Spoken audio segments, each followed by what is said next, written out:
Welcome to today's tutorial on how to use ChatGPT for creating videos.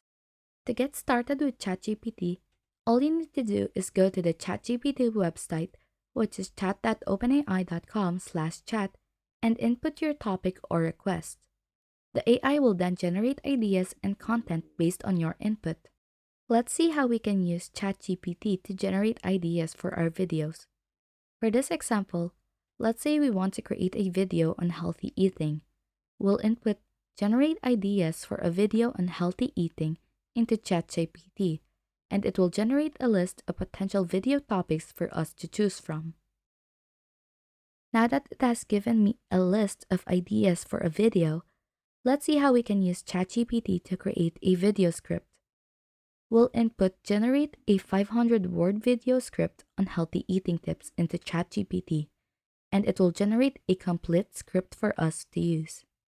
And now that the script is done, we can incorporate the two of them together in order to create a high-quality video. You can also check other videos on my YouTube channel on how to create a video using different tools. And that's it. With ChatGPT, video creation has never been easier. Whether you're looking for inspiration or a complete video script, ChatGPT has got you covered. Thank you for watching this tutorial on how to use ChatGPT for video creation. Don't forget to like and subscribe to our channel for more useful tips and tutorials. See you in the next one.